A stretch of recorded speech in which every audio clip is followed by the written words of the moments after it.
When she looks back on her incredible life and career, powerhouse choreographer Dame Arlene Phillips is in a reflective mood. The First Lady of Dance turned 82 weeks ago and yet has the stamina, vitality and flexibility of a woman half her age.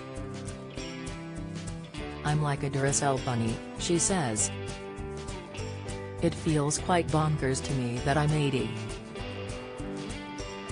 My birthday was wonderful.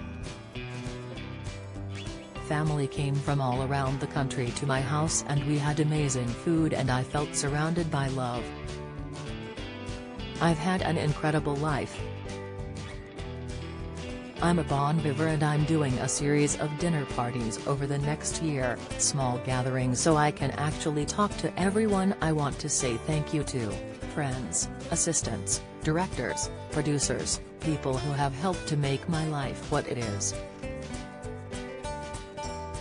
I'm doing one dinner a month. Otherwise there would be so many people, it would be one big crowd." So there is no sign of Dame Arlene slowing down.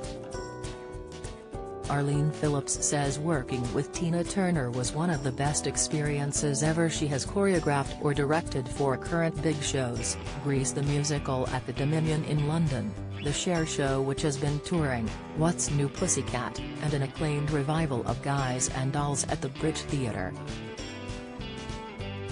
Her sexy flamenco and contemporary dance fusion show House of Flamenco has been at Sadler's Wells Peacock Theatre. "I cannot believe that little girl from Lancashire became me," says Dame Arlene. "But there is a hint of regret too." Despite her phenomenal achievements, she confesses in recent years she has been thinking about lost opportunities to spend time with her two growing daughters.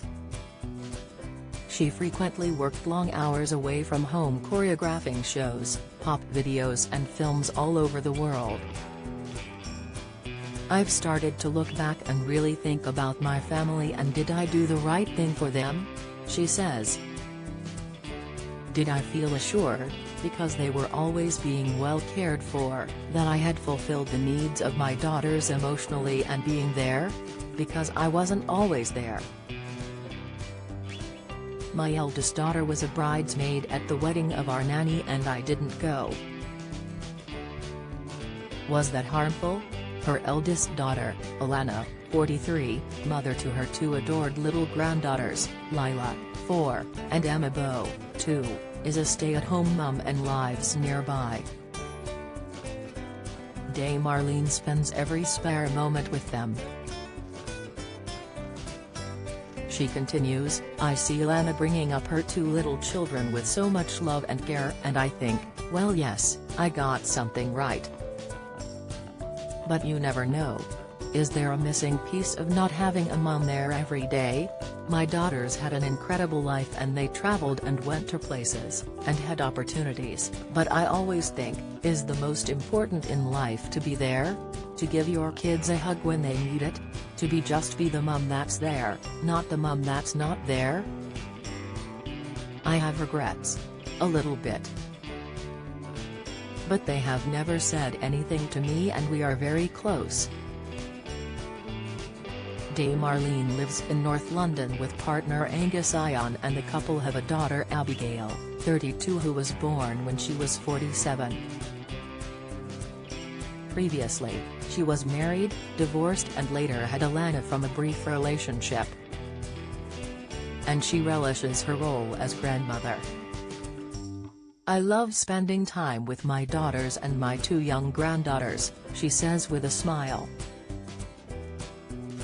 "They are my everything. They are truly my oxygen. When I see them running up to me, saying 'Grandma, Grandma,' I will do anything for them. Crawl on the floor? Sure. Hide under the table? Whatever you want. Dance with you?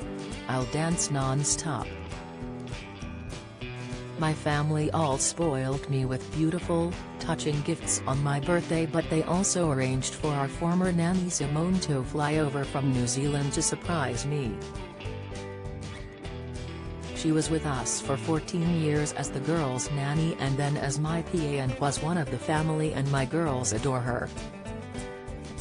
I wept when I saw her, I was so overwhelmed.